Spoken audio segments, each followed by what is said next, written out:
Paz seja com vocês. Sejam bem-vindos ao nosso canal Amigo do Mestre. Meu nome é Ademir dos Santos e estarei apresentando para vocês com o Espírito Santo a verdade do Evangelho. Nós estamos nos fundamentando em João capítulo 15, versículo 14, que diz assim: E vós sereis meus amigos, se fizerdes o que eu vos mando. E guardar os mandamentos do Senhor Jesus Cristo é uma prova de que nós o amamos. E assim nós nos tornamos os seus amigos. Também a própria Escritura diz que teremos o amor do Pai. E aí Jesus nos amará. Verdade? Sejam bem-vindos.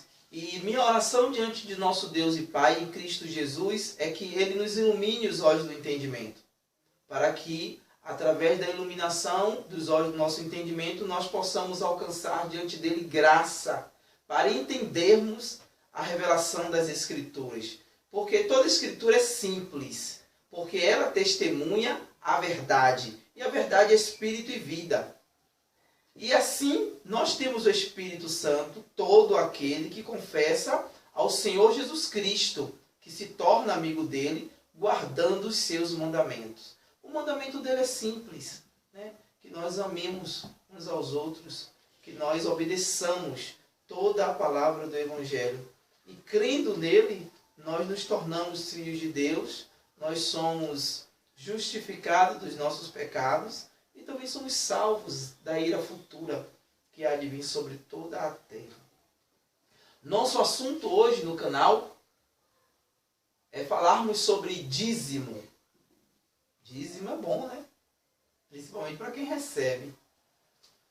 Na verdade, brincadeira. Dízimo é muito bom também para quem dá. Porque o melhor é dar do que receber.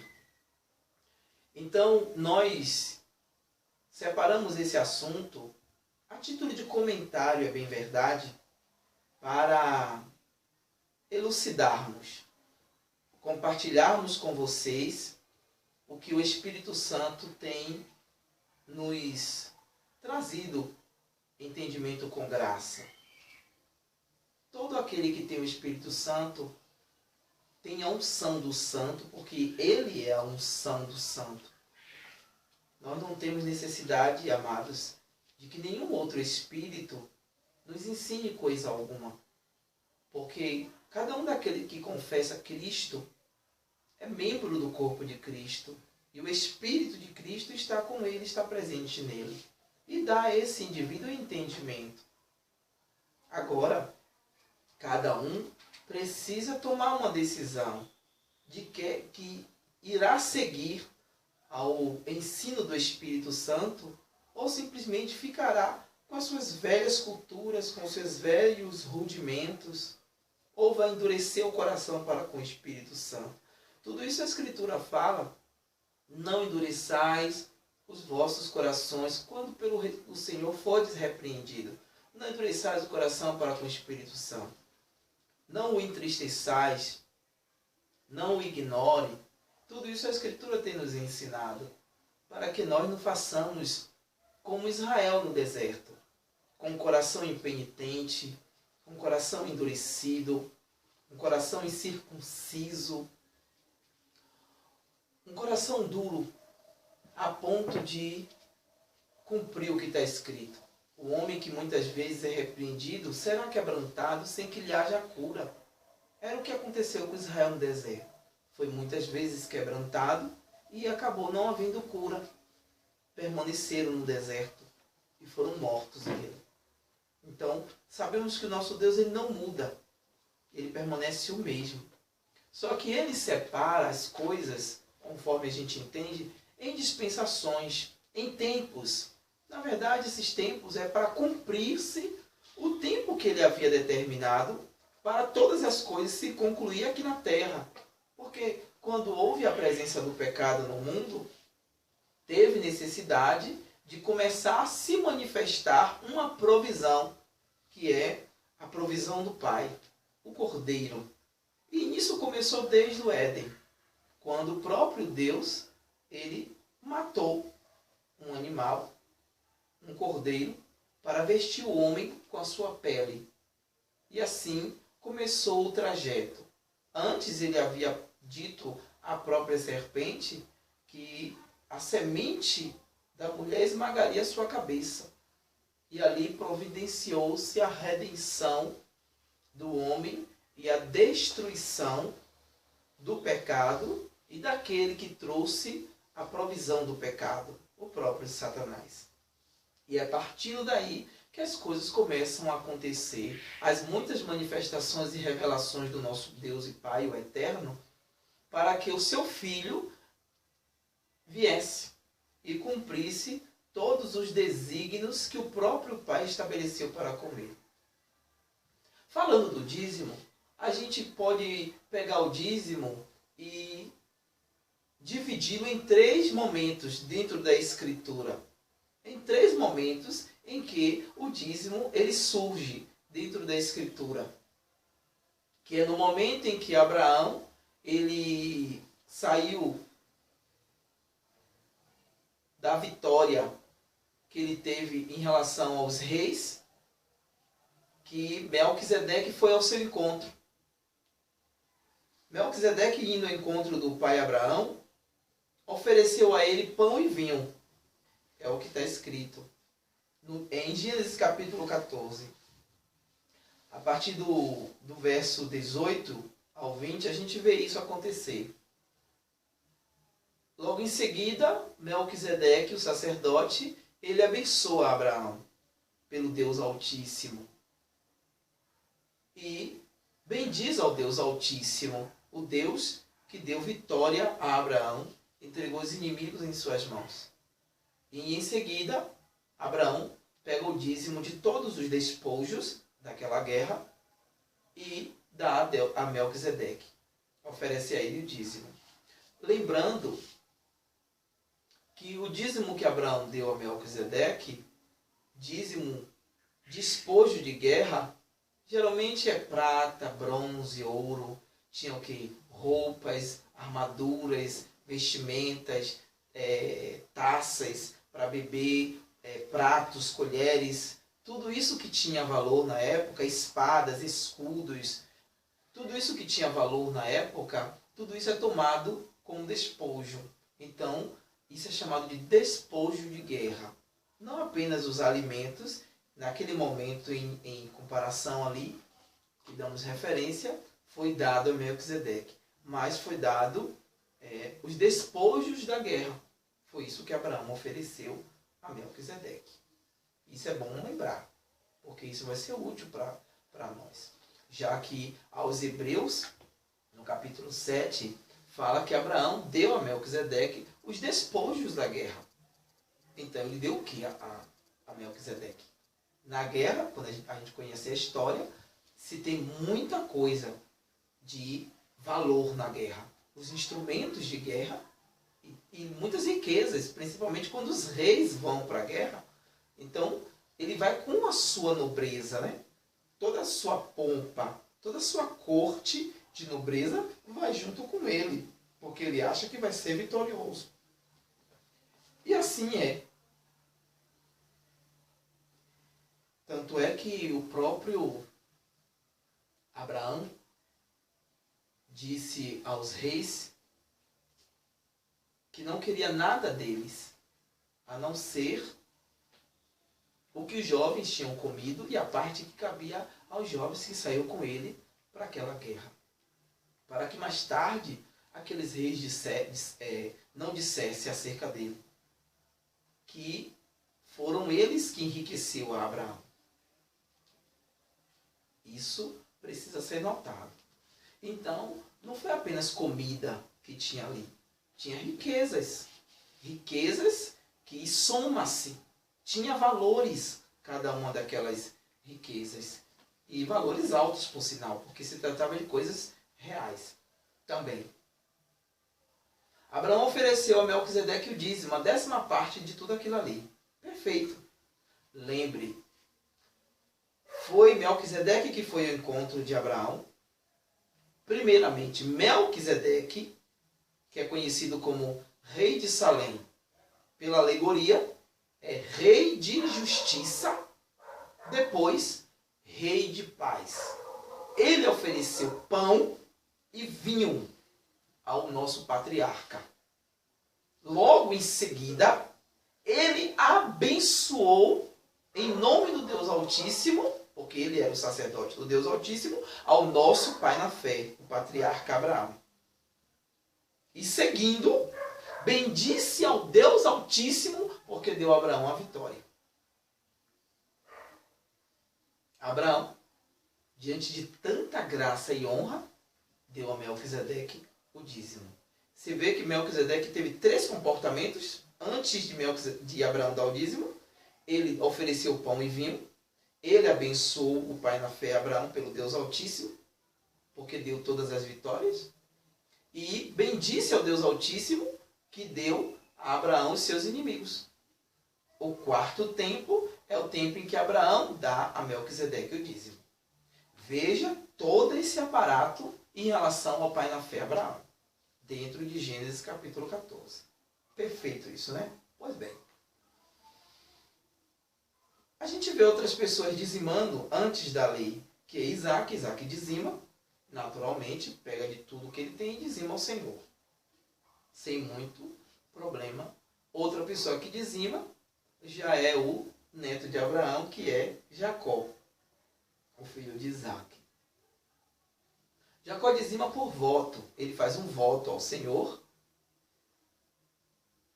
e o Senhor, cumprindo o voto, ele daria tudo que o Senhor desse a ele, a 10ª parte. Isso levou muito tempo para ele cumprir. Porque só na casa de Labão ele passou uns 21 anos ou mais trabalhando para poder casar e também juntar uma fortuna. E de fato juntou uma fortuna. Então dessa fortuna ele pegou e deu o dízimo de tudo a alguém. Não diz a quem, ele deu ao Senhor. Mas a pessoa que representava o Senhor não diz as Escrituras a quem ele deu. Seguindo, vem a lei através de Moisés, em que o Senhor pega um dos filhos de Jacó, que é Levi, e separa para o sacerdócio, o ofício sacerdotal. Determina que essa tribo não recebesse herança entre o povo, mas ela fosse espalhada entre as 11 tribos, porque ela serviria ao altar. Ela serviria de mediador, receberia dos homens as ofertas ao Senhor e entregaria ao Senhor todos os pedidos feitos. Trataria o povo em relação aos seus pecados, para cobrir, fazer expiação, apresentar todos os holocaustos, os votos, enfim, todos os ritos eram os levitas quem deveriam executar. O Senhor tinha dito que ele seria a porção desses levitas. Como ele não tinha recebido herança, não podia plantar, não podia colher, quem sustentaria? Quem sustentaria seria as 11 tribos. As 11 tribos haveriam de sustentar uma tribo, que era a tribo de Levi. Como a lei, ela opera com a morte, ela opera com maldição. A desobediência da lei é a maldição. Maldito todo aquele que não permanecer em todas as palavras desta lei. É o que está escrito. Aos Gálatas fala isso com bastante propriedade. A epístola de Paulo aos Gálatas. Eu até recomendo a cada um de vocês ler a epístola aos Gálatas, ler a epístola de Paulo aos Romanos e ler a epístola aos Hebreus. Você vai ser muito enriquecido em relação à lei. Porque fala-se tanto da lei do Antigo Testamento, da velha aliança, que foi feita com o povo hebreu através do patriarca Abraão e confirmada com Moisés, que foi com Abraão que o Senhor deu o selo da circuncisão, que era o corte do prepúcio do macho. Isso a gente precisa entender um pouco, porque senão fazem muita confusão. Sabemos que a lei de Moisés ela é dividida em 3 tempos. A lei moral, a lei civil e a lei cerimonial. A lei depois é resumida por Jesus em um único mandamento. Independente de lei moral, de lei civil, de lei cerimonial, em um mandamento só, que é amar ao seu próximo como a si mesmo. Até o mandamento de amar a Deus resume-se em amar ao próximo, segundo a própria epístola de João, primeira epístola de João. Porque quem não ama ao seu irmão que está vendo, como é que pode provar que ama um ser que ele nunca viu com os seus olhos, nunca tocou com as suas mãos? Então, nisso se resume a lei e todos os profetas, no amor. Por isso que toda a ministração de Cristo é fundamentada sobre o amor. O mundo só conhecerá, só saberá que eu fui enviado pelo Pai quando vocês amarem-se uns aos outros. Jesus fala isso para os seus discípulos. A gente precisa ter o cuidado de entender e guardar essa palavra. Então, a lei mosaica, dividida nesses 3 pontos, Cristo ele cumpre estritamente os requisitos da lei, a ponto de chegar para João Batista e dizer para ele: convém que se cumpra toda a justiça. Não passará um único tio da lei sem que essa seja cumprida. Os céus e a terra poderão passar e vão passar, mas as palavras que ele disse não passariam. E assim se cumpriu na risca todos os requisitos da lei.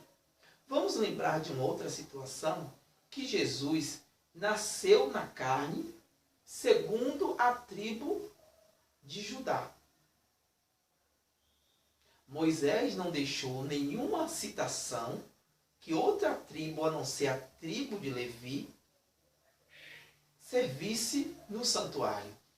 O Senhor determinou em Números, com muita clareza, que qualquer outro que se achegasse a ele, que não fosse da tribo de Levi, morreria. Isso foi cabalmente determinado pelo Senhor. A gente vê isso em Números 18. É muito específico a lei do sacerdócio. Então, os israelitas faziam as suas oferendas, seus rituais. Eram os levitas quem haveria de receber e se alimentava dessas oferendas que ofereciam ao Senhor. E em Números a gente vê que esses dízimos eram para sustentar a casa do Senhor. E quem era a casa do Senhor? Eram os utensílios da casa que precisavam de manutenção, o incensário, toda a unção, todos os aparatos que eram colocados ali, a roupa, todos os utensílios que precisariam ser cuidados. E os sacerdotes. Então isso significava a casa do Senhor. Também serviria para sustento dos pobres, dos órfãos, dos necessitados, das viúvas. Então esses também faziam parte dos donativos. E não somente os levitas comiam, mas esses outros também comiam. E quem mais comiam? Aquele que levava. Aquele que levava a sua oferenda também participava da oferenda. Também comia da carne, também comia das frutas, também fazia uso das oferendas. E uma das citações mais claras que a gente tem sobre esse momento é o momento de Ana, Elcana e Penina. Todo ano eles subiam para fazer seu rito de purificação. E ali Elcana, como ele tinha 2 mulheres, Ana e Penina, ele pegava da porção do sacrifício e dava para suas 2 mulheres. Então ele também participava. Esse era o dízimo que a lei mosaica determinava que fosse executado. Isso a gente precisa observar com bastante cuidado, para a gente não fazer confusão por causa da palavra dízimo. Então, o dízimo dentro da lei mosaica, ele era obrigatório por maldição se não fosse executado. E aí quando alguém quer pregar sobre dízimo, abre em Malaquias. Quem em sã consciência não sabe que Malaquias faz parte do Velho Testamento. Que ali o Senhor está falando para o sacerdócio da tribo de Levi, que estava debaixo da lei, que operava a maldição, que operava a morte, que operava o alho, a espera, as sombras. Quem não sabe disso? Que o gafanhoto, o cortador, o migrador faz parte do conjunto de obrigações de destruição para aqueles que são desobedientes. São esses que o Senhor está simplesmente dizendo, são para esse povo, essas pessoas, que se eles não cumprissem, o próprio Deus enviaria essas pragas, como enviou no próprio Egito. Quem lê Joel sabe que o Senhor é o Senhor dos exércitos e Ele mesmo que envia as pragas. Então não é o demônio que vem fazer isso. O próprio Deus é quem faz. Os demônios já existiam. Não passou a existir no Novo Testamento. São os anjos caídos. Foram eles que caíram do céu. Foram eles que moveram toda uma situação para levar o homem à desobediência no Éden. Então não tem nada a ver com demônio em Malaquias. Porém, existe uma situação que é muito pertinente, que é a consciência.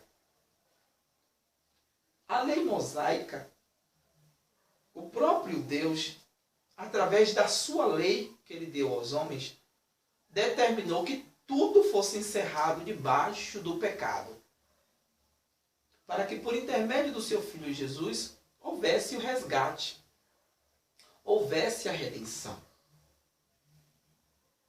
E a consciência estava enfraquecida, presa, por causa desse mesmo pecado. Por isso que havia o medo da morte. Quem tinha um domínio sobre a morte? Satanás. Satanás tinha o domínio sobre a morte. E a Escritura fala aos romanos que o homem estava preso debaixo do pecado e era escravo do pecado e não podia se livrar sozinho dessa situação, dessa condição pecaminosa. Então, o homem pela consciência estava determinado a morrer por causa do próprio medo da morte. Ele era escravo do pecado. O bem que ele queria fazer não podia. O mal que ele não queria, esse ele tinha que fazer. Porque o pecado, que era o senhor dele, por direito legal de nascimento, o obrigava a fazer. Ele não tinha outra situação a não ser fazer. E a única forma de sair dessa condição era pela morte. Porque a morte é quem separa as alianças. A morte é quem desobriga alguém de alguma coisa. Por isso que é somente pelo arrependimento, através de Cristo Jesus na cruz, que nós nos livramos do Senhor chamado pecado e das garras de Satanás, que se aproveita da condição do pecado para escravizar o homem em suas paixões. Conforme a epístola de Paulo aos Efésios também nos revela sobre essa situação. Então a consciência ela é enfraquecida a partir de então. Então, pelo medo, o homem é obrigado a continuar obedecendo aos dítames que foram impostos. E a lei fazia isso muito bem. A lei trazia o homem debaixo de um cabresto de medo, de maldição. E se eles não obedecessem à lei, eram malditos. Em Mateus, que é uma transição, Mateus, Marcos, Lucas e João, é uma transição entre a lei e a graça. É o momento em que o perfeito, o homem perfeito que é Cristo, viesse. Um dentre os irmãos que tivesse a condição de se compadecer das nossas fraquezas, das nossas paixões. É o perfeito que a Escritura tanto nos fala. Ele veio, nascido de mulher, nascido debaixo da lei, do pecado e da morte, porque ele não seria diferente de nenhum outro homem. Filipenses fala isso com muita clareza. Que uma vez que ele foi achado na forma humana, se humilhou. E não considerou por usurpação ser igual a Deus. Porque estava na forma humana. Quando um homem diz, bom mestre, ele diz, por que me chamas bom? Bom só há um que é Deus. Então ele não assumiu divindade na terra. Ele não viveu, ora em momento algum, em divindade. Tanto é que ele diz, aquele que crê em mim fará obras maiores do que essas. Então todas as obras que ele fez, quem cresce nele faria maior. Em outra passagem, ele diz assim, alguém diz, quem dera Deus desse esse poder ao homem, poder para perdoar pecados. Ele recebeu na terra poder para perdoar pecados. E ele compartilhou isso, poder para perdoar pecados. No Evangelho segundo João, a gente vê ele falando isso. A quem perdoardes, sereis perdoados. E se retiverdes, sereis retidos. Ele deu poder sobre a carne do homem. E vai uma série de poder que ele deu através do próprio Espírito Santo. E, inclusive, ele foi dependente exclusivamente do Espírito Santo. Seu ministério só se iniciou com a chegada do Espírito sobre ele, com o batismo no Espírito Santo. E assim segue uma série de revelações sobre o Cordeiro. Então, em Mateus, Marcos, Lucas e João, é uma transição em que ele cumpria todos os ditames da lei. Ele estava debaixo da lei de Moisés, por isso que ele era perfeito, ele cumpriu a lei. Cumprindo a lei perdeu a validade. Porque ele é o fim da lei. Cristo é o fim da lei. E ele cumpria a lei e mostrava como a graça haveria de ser, como a graça haveria de manifestar-se. E ele fez isso o tempo inteiro. Alguém cita em Mateus 23, mas em Mateus 23, que é o Novo Testamento, Jesus disse que os fariseus tinham que cumprir a lei. Se ele estava debaixo da lei, ele mesmo cumpriu a lei. Como é que ele poderia violar a própria lei? Jamais ele poderia violar a lei. Ele disse assim, ó, devieis fazer estas coisas, tratando do dízimo, sem omitir aquelas. Era onde Jesus parava e em refrão chamava eles de hipócritas, filhos do diabo. Por quê? Porque eles ficavam o tempo todo debaixo das tradições dos pais e violavam a lei. O tempo todo eles não observavam o amor. E nisso eram pecados que eles cometiam. Eles deveriam cumprir a lei? Deveriam.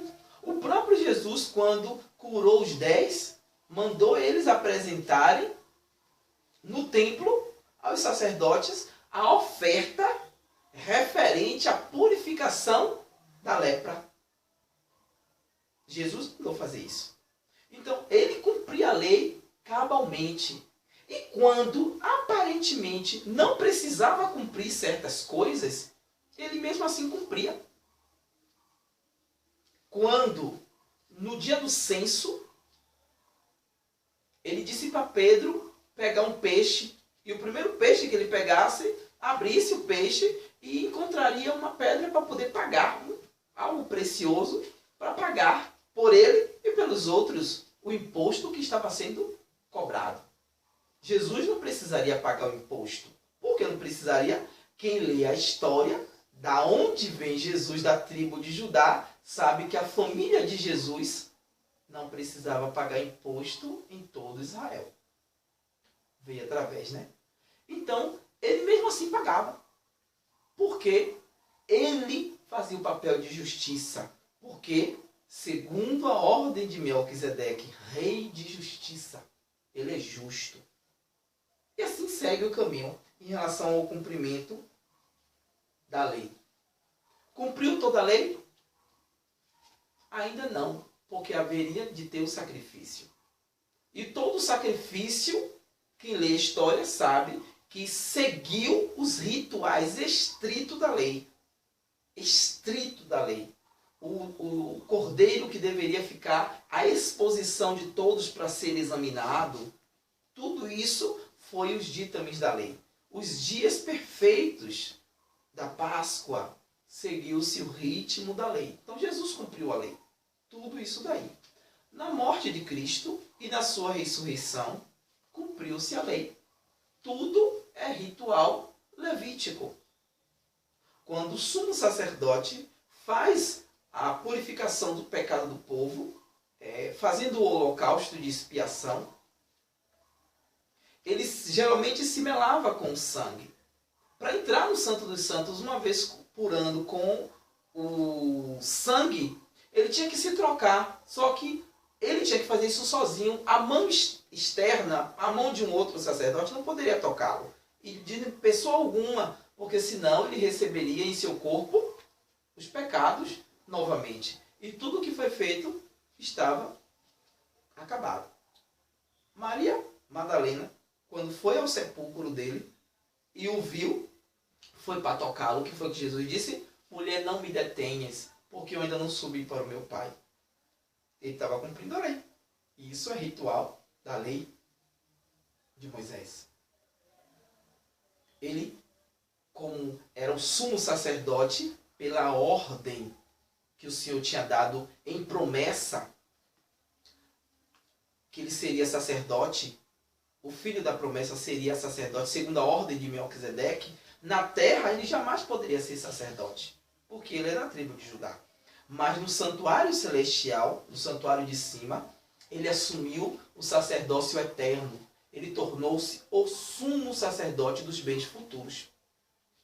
Isso precisa ser observado. Ele entrou com seu próprio sangue e ofereceu no santuário eterno. Purificou o santuário eterno e voltou. E ele disse, aqui está a minha mão. Estava tudo cumprido, perfeitamente cumprido. Até depois desse momento, a lei continuou sendo cumprida. Porque esperou-se as festas das cabanas. E foi justamente depois que todo esse momento anual acontece, que tem o jubileu, que tem um momento de alegria plena, em que o Senhor mostra que está satisfeito com a nação e derrama a sua alegria.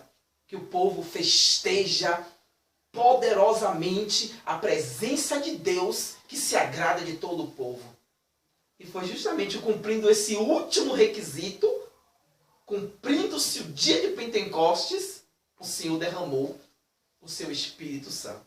Ali, somente ali, iniciou o ministério da graça, o ministério do Espírito Santo.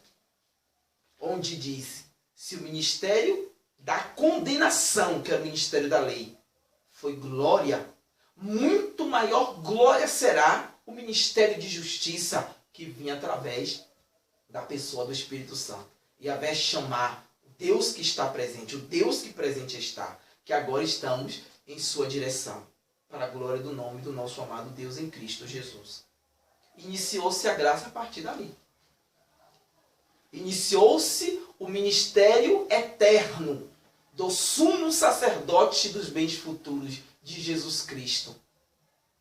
Aí agora a gente entra na dispensação eterna da graça, onde a igreja, o corpo de Cristo, vai ser formada. Não existe mais véu, não existe mais judeu, não existe mais grego perante os olhos do Pai. Não existe mais escravo, não existe mais livre, não existe mais macho, não existe mais fêmea diante do Pai. Aos olhos do Pai, todos são um através da pessoa do seu Filho Jesus. Não tem mais impuro diante dos olhos do Pai. Você vê ele falando isso para Pedro na visão do lençol, onde tem todos os animais. Não chame de imundo aquilo que eu purifiquei para a minha glória. Então não tem mais imundo diante dos olhos do Pai. Porque em Cristo Jesus é dito que todos são um. Ele tirou a barreira da inimizade que existia entre os gentios e os judeus. que foi posto por um período de tempo, até que o perfeito, o prometido viesse. Veio o prometido, acabou-se a lei. É isso que Paulo fala. O cumprimento está em Cristo. Aquele que vive Cristo, nosso sábado. Ele é o Senhor. Nós descansamos nele. Por isso que por alegoria, Melquisedeque é apresentado como rei de justiça, rei de paz. Agora, cumpriu-se a justiça da palavra do Senhor, nós vivemos a paz do grande Deus. Agora a gente vive em paz. Paz por dentro, paz por fora. E a paz de Deus, que excede todo o entendimento, guardará o nosso coração e a nossa mente em Cristo Jesus. E o Deus de paz, em breve, esmagará debaixo dos nossos pés a Satanás. Que o Deus de paz vos santifique em tudo, o vosso espírito, alma e corpo, e vos conserve para o dia do Senhor Jesus Cristo. Vos conserve perfeitos para esse dia. Agora a gente goza de paz. E tendo paz, a alegria é o Espírito Santo, que é o óleo que desce sobre a cabeça do sumo sacerdote, que primeiramente desceu sobre Arão. Só que aos Hebreus diz que ele foi ungido, o nosso sumo sacerdote. Aos Hebreus diz, Deus, o teu Deus te ungiu com um óleo de alegria, muito mais do que todos os teus companheiros. Este óleo que foi derramado sobre ele, o Espírito que o Pai deu por ele, cumprindo a promessa que fez Abraão, conforme está escrito aos Gálatas, dando a ele o Espírito prometido, dando a nós o Espírito prometido, nós recebemos esta gordura que despedaçou sobre nós o jugo do pecado, o jugo de Satanás, as amarras da consciência pecaminosa. Ele nos deu sangue de justiça do sacrifício, aspargido sobre a nossa consciência, para purificá-la das obras mortas. Porque o pecado foi morto. Precisa entender. Uma vez que o pecado morreu, estamos livres através de Cristo Jesus. Lembre-se que a Escritura em Cristo nos chama para a liberdade. E olhe que a própria terra está esperando a sua redenção, que vai se dar com a manifestação dos verdadeiros filhos de Deus. Nós estamos livres agora através de Cristo Jesus. Não precisamos mais cumprir a lei segundo Moisés, a lei de Moisés. Não temos necessidade de voltarmos aos velhos rudimentos. Lembre-se agora de que uma vez que a lei foi cumprida, você foi chamado para o espírito de liberdade. Você não recebeu de novo um espírito de escravidão, como aqueles que estavam debaixo da lei tinham recebido um espírito de escravidão. Vocês receberam um espírito de liberdade para clamar Abba, Pai. É o que está escrito em Gálatas. E lembre-se também de outra coisa. Que aqueles que querem cumprir a lei, viver debaixo da lei, da graça tendes caído. Quem quiser cumprir a lei está debaixo da maldição. Cristo nos libertou da maldição da lei, porque a lei amaldiçoa. É isso que você precisa entender. A lei amaldiçoa aquele que não cumpri-la. E você tem condição de cumprir a lei de Moisés? Não. Porque todo mundo foi encerrado debaixo do pecado. E com a presença da lei, quem é fortalecido? O pecado. Se você quiser praticar a lei, o pecado estará vivo em você. E você estará morto. Porque o Espírito não poderá operar em tua vida. Quer cumprir Malaquias 3:10? Você estará debaixo da maldição da lei. Debaixo do pecado. Sou eu que digo não. E nem interpretação, nem entendimento meu. Está escrito. Lê os livros que eu indiquei. Aos Hebreus, epístola. Aos Gálatas, epístola. Lê os Romanos, epístola. Voltando, na dispensação da graça, devo dizimar? Posso dizimar? É lícito dizimar? O que estávamos falando agora há pouco? Falávamos de Abraão dizimando a Melquisedeque e Levi, que estava nos seus lombos, dizimou também a Melquisedeque. Observe, aquele que recebeu o dízimo, a Escritura diz, pagou o dízimo a Melquisedeque. A lei, toda a lei, submeteu-se a Melquisedeque. Todo o ministério levítico da carne, da lei que operava a condenação, operava as trevas, o alho, as maldições, através de Levi, que cumpria o sacerdócio, em Abraão, curvou-se a Melquisedeque. Aos Hebreus diz que o menor é abençoado pelo maior. Abraão era grande, só que Melquisedeque era maior. Levi, que recebeu o sacerdócio, o único que poderia chegar-se diante de Deus e oferecer os dons de Deus, todas as ofertas, era grande. Só que aquele grande Levi, o grande Abraão, curvou-se a Melquisedeque. Por lei, a Escritura diz que o menor é abençoado pelo maior. E Melquisedeque abençoou Abraão e abençoou a Levi. Cristo veio da ordem por promessa de Melquisedeque.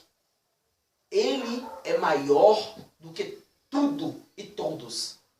Não há nenhum nome dado por Deus o Pai, aquele que tem o poder, que deu ao próprio Cristo o poder. Não tem nenhum outro nome maior do que este,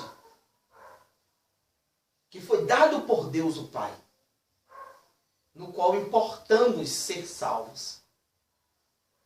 Volta-se a pergunta: devo dizimar? Responda agora. Posso dizimar?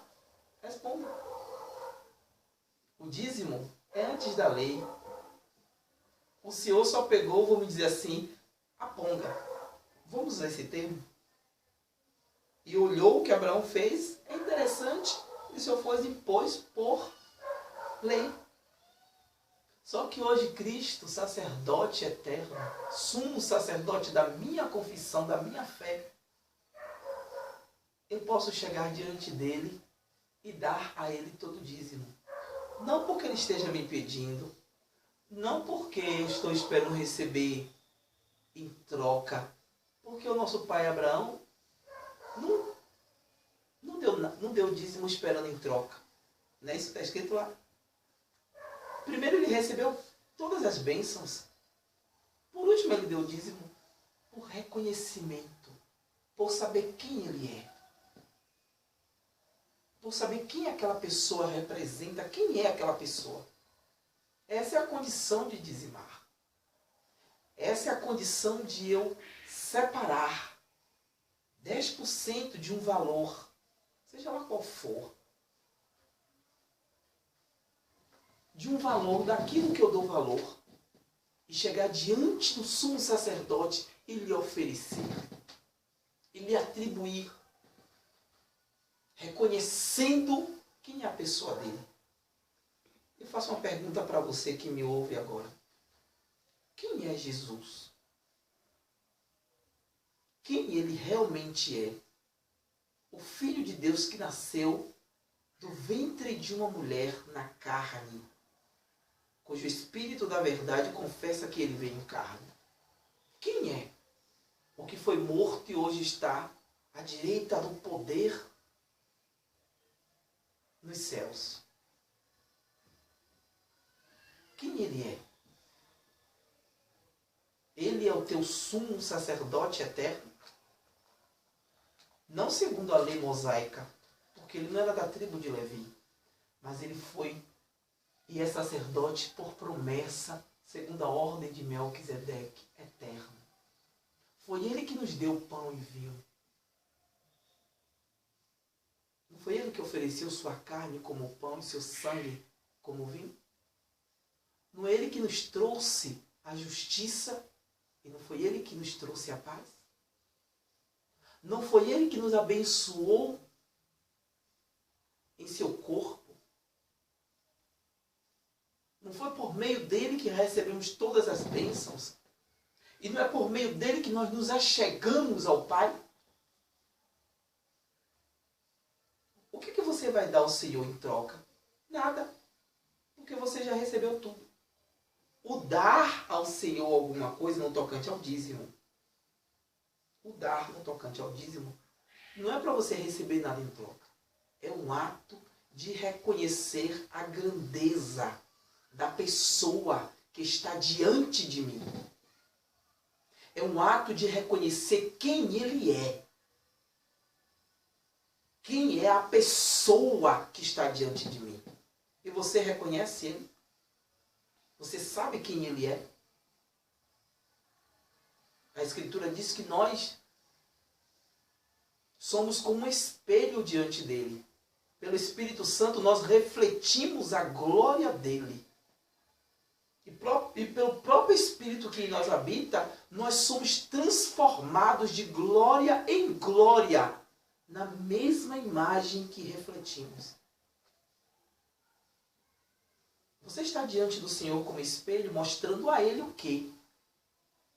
Que Ele é ingrato? Se você estiver mostrando a Ele que Ele é ingrato, é porque você é ingrato. Você deve mostrar a Jesus glorificado quem Ele é. E quem Ele é hoje? Você vai demonstrar isso com a tua fé, crendo quem Ele é. E depois, com boas obras. E eu vou qualificar uma dessas boas obras, o dizimar. Não é por obrigação. É pelo ato de reconhecimento. O sangue dele, em Hebreus capítulo 9, purificou a tua consciência e deve purificá-la das obras mortas, para que você possa servir ao Deus vivo. A Escritura diz que você foi chamado como sacerdote. Um sacerdócio real foi dado a você. Para você oferecer diante de Deus dons. Adorá-lo em espírito e em verdade. E o que é que você está oferecendo ao Pai? E oferecer dízimo é oferecer dons. É um ato de reconhecimento de ação de graças. Um ato de reconhecimento de louvor. Um ato de reconhecimento de adoração. Isso tudo é você entender o restante da Escritura, segundo a revelação do Espírito Santo. Simples, né? Nós podemos dizimar hoje a Cristo, porque Ele é o sumo sacerdote dos bens eternos e dos bens futuros. Porque Ele recebeu o sacerdócio segundo a ordem de Melquisedeque. Assim como antes da lei, o pai Abraão dizimou a Ele, como filho de Abraão, vivendo sem a lei de Moisés, vivendo na mesma condição de graça, porque a graça foi prometida a Abraão, a promessa do Espírito foi prometida a Abraão. Nós vivemos debaixo desta promessa que foi cumprida, que é Cristo. Andamos na mesma pisada do nosso Pai na fé. Temos o mesmo comportamento dele. Sem imposição. Dando ou não dando. Não tem demônio para mim devorar nada. Não tem nenhuma obrigação. Você observa que não tem nenhuma obrigação. Abraão não tinha nenhuma obrigação em fazer. Ele fez simplesmente pelo ato de reconhecimento. E nós devemos imitá-lo nesta prática. Um simples ato de reconhecimento.